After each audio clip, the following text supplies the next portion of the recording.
Hello students, good morning everyone. Myself Raj Sharma from Jeevan Jyoti Global School. Today I am here again to discuss about the topic Chapter 12 Training in Sports, Unit 12.2 Endurance, its types and methods to improve. सबसे पहले हम बात कर लेते हैं method meaning of endurance की. So let's start now. देखिए यहाँ पर जैसा ऑथर कह रहा है मीनिंग ऑफ एंड्योरेंस, आखिर एंड्योरेंस क्या है. एंड्योरेंस को हम इजीली अगर हिंदी में बात करें तो सहन शक्ति से बोलते हैं, धीरज, धैर्य. It is the ability of an individual to sustain an activity for long time. Barrow and McGee define endurance as the physiological capacity of an individual to sustain movement over a period of time. It is measured by number of repetition. यहाँ पर author क्या कह रहा है कि यह किसी भी व्यक्ति की वह योग्यता होती है जो उसे इस लायक बनाती है किसी गतिविधि को, किसी एक्टिविटी को लंबे समय तक उसे सुचारू रूप से बिना थके हुए जारी रख सके. बैरो एंड मैगी भी यही कहते हैं किसी व्यक्ति की वह शारीरिक क्षमता होती है जो किसी गतिविधि को लंबे टाइम तक बिना थके हुए उसे पूरा कर सके, चालू रख सके सुचारू रूप से. It is measured by number of repetition. अब इसका जो मेजर्ड है वो किस तरीके से होता है, नंबर ऑफ रिपीटिशन, पुनरावृत्ति के द्वारा. टाइप्स ऑफ एंड्योरेंस, सहन शक्ति के प्रकार वो कितने होते हैं. अब यहाँ पर एंड्योरेंस के जो प्रकार हैं वो दो पार्ट में बांटे जा सकते हैं. सबसे पहला नंबर आता है यहाँ पर अकॉर्डिंग टू नेचर और सेकंड नंबर है according to duration. Endurance according to nature में क्या कह रहा है, गतिविधि के स्वभाव के आधार पर. सबसे पहला नंबर आता है basic endurance. It is called aerobic endurance as it's the ability to perform activity with more number of muscles at a slow pace for long duration such as jogging, walking, slow running or swimming more than 30 minutes etc. Moderate speed. यहाँ पर author क्या कह रहा है कि इसे aerobic endurance के नाम से भी जानते हैं क्योंकि यह किसी व्यक्ति की वह योग्यता होती है जिसमें सारी मसल्स एक साथ पार्टिसिपेट करती हैं, लंबी अवधि तक करती हैं और कम स्पीड के साथ करती हैं. और ड्यूरेशन जो इसकी होती है वो कम से कम 30 मिनट या उससे ज़्यादा होती हैं. अब उसमें एग्जाम्पल उसने दिए हैं जॉगिंग, वॉकिंग और स्लो रनिंग और स्विमिंग एक्सेट्रा. तो इसमें सेकंड नंबर जो आता है वो है जनरल एंड्योरेंस, सामान्य सहन शक्ति. It is the ability to resist fatigue for longer period with lower high intensity duration can be adjust according to activity. यह किसी व्यक्ति की वह योग्यता होती है जो थकावट को लंबे समय तक अपने पास नहीं आने देती, चाहे वो एक्टिविटी की जो ड्यूरेशन है वो लो हो और हाई हो, डजेंट मैटर. सबसे लास्ट आता है स्पेसिफिक एंड्योरेंस. अब स्पेसिफिक एंड्योरेंस क्या है, चुनिंदा सहन शक्ति. It is the ability to resist fatigue caused by specific activity of particular sports.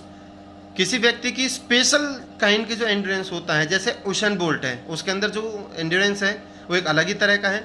अब एग्जाम्पल के तौर पर उसने दिया है कि endurance of a wrestler in 3 round और 6 मिनट, कि किसी रेसलर के लिए कम से कम 3 राउंड या 6 मिनट का और एक बॉक्सर के लिए कम से कम 4 राउंड का. नंबर सेकंड है वो है endurance according to the duration of activity.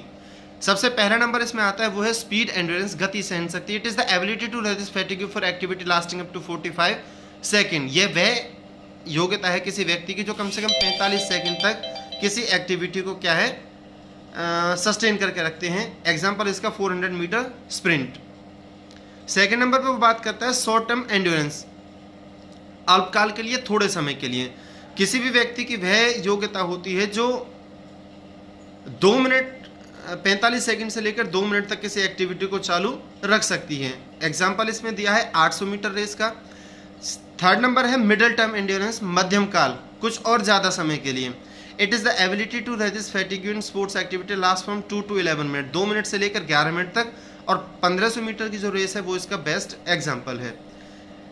Last number है इसमें लॉन्ग टर्म एंड्योरेंस, कि जो एक्टिविटी 11 मिनट से लेकर या उससे ज़्यादा 11 मिनट से ज़्यादा टाइम के लिए चलती हैं उन्हें इस कैटेगरी में रखा जाता है. एग्जांपल इसके 5000 meter, 10,000 meter, cross country and marathon races etcetera. अब उन तरीक़ों की वो बात कर रहा है जिनसे कि एंड्योरेंस को बढ़ाया जा सकता है. सबसे पहला नंबर इसमें आता है वो है endurance training method, continuous training method, निरंतर प्रशिक्षण विधि या तरीका. In this method, an aero exercise is done for a long time without any break with low intensity.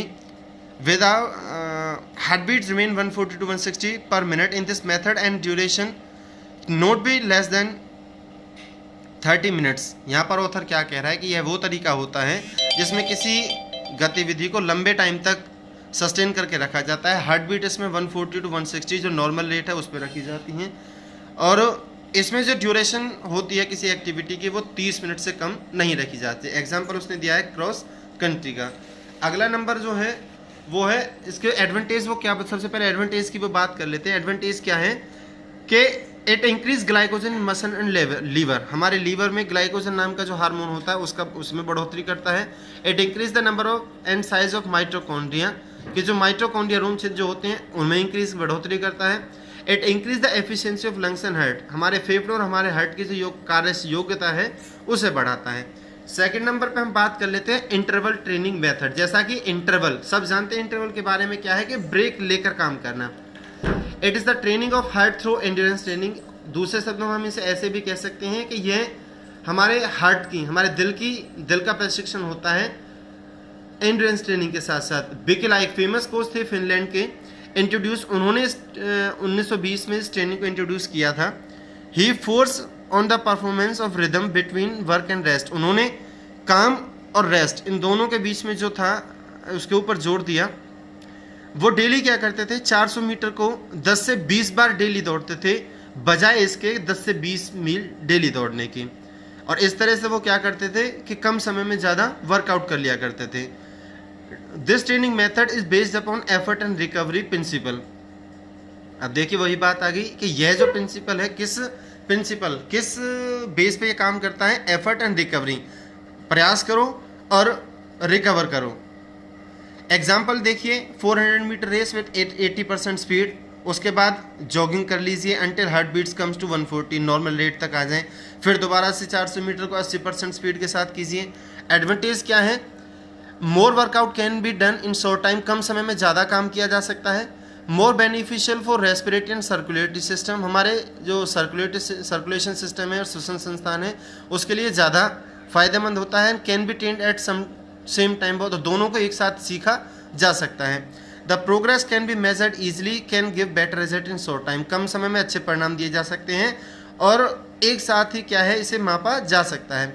Athletes get a fair judgement easily, किसी भी जो खिलाड़ी हैं उसे आसानी से उसकी जो फेयर जजमेंट है वो मिल सकती है।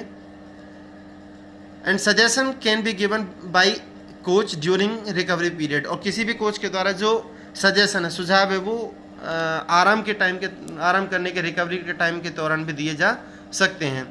अब वो डिसएडवांटेज वो बता रहा है कि top performance come before competition and can not remain up to the competition time, कि जो शरीर की जो सारी परफॉर्मेंस है, टॉप परफॉर्मेंस है, सारी शक्ति है, वो ट्रेनिंग में निकल जाती हैं, इसलिए टूर्नामेंट के दौरान वो स्पीड नहीं आ सकती। They are more chances of injuries, चोट लगने के ज़्यादा खतरे हैं। Regular training can lead to heart disease, और लगातार प्रशिक्षण करने से क्या होता है, दिल की बीमारियां हो सकती हैं। अगला नंबर जो आता है वो है फार्टलेग ट्रेनिंग मेथड, फार्टलेग प्रशिक्षण तरीका। इसके बारे में बात कर लेते हैं। Gosta Holmer develop this training method है 1937 में, उन्होंने इसका विकास किया था।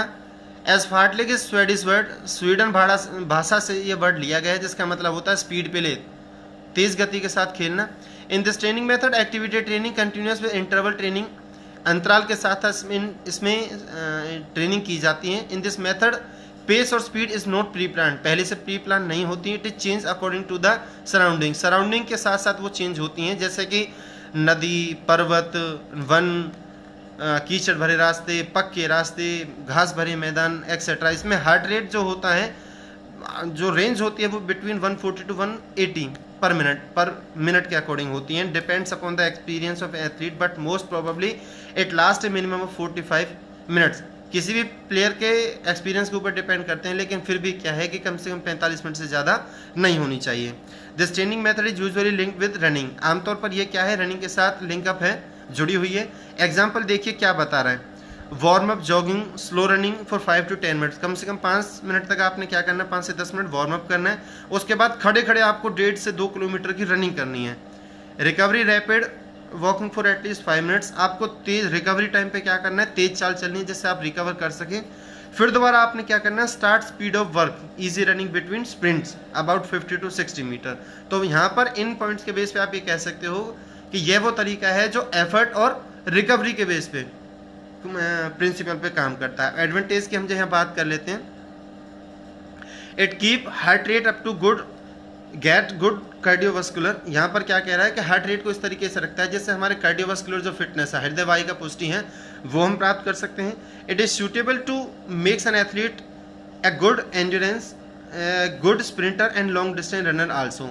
ये वो तरीका है जो किसी एक खिलाड़ी को दोनों तरीकों से, लंबी अवधि के लिए भी और छोटी अवधि के लिए भी तैयार कर सकते हैं। It is flexible in nature, स्वभाव में बहुत लचकीला है, मतलब आसान से किया जा सकता है। And number of participant can participate together, एक साथ कई सारे पार्टिसिपेंट पार्टिसिपेट कर सकते हैं। No equipments required and can be easily adapted, ना तो इसमें किसी उपकरण की आवश्यकता होती है और कोई भी इसे आसानी से इसमें तालमेल बिठा सकता है। डिसएडवांटेज इसके हैं कि it is difficult to see how hard the trainee working making effort, यह देखना बहुत मुश्किल हो जाता है कि कौन व्यक्ति कितना प्रयास कर रहा है, कितने ईमानदारी के साथ काम कर रहा है। Sometimes the athlete is likely to give up effort, कभी कभी जो एथलीट होते हैं वो अपने आप से हारने की भावना उसके साथ प्रयास करते हैं। It may cause accident because it is not pre plan, और ये पहले से प्री प्लान नहीं होता, इसलिए इसमें चोट लगने की संभावनाएं ज़्यादा होती हैं। ये हेडिंग आपकी कंप्लीट हो चुके हैं। क्वेश्चंस का आपको पता है वो कैसे करने same. So guys please go through with that. Thank you.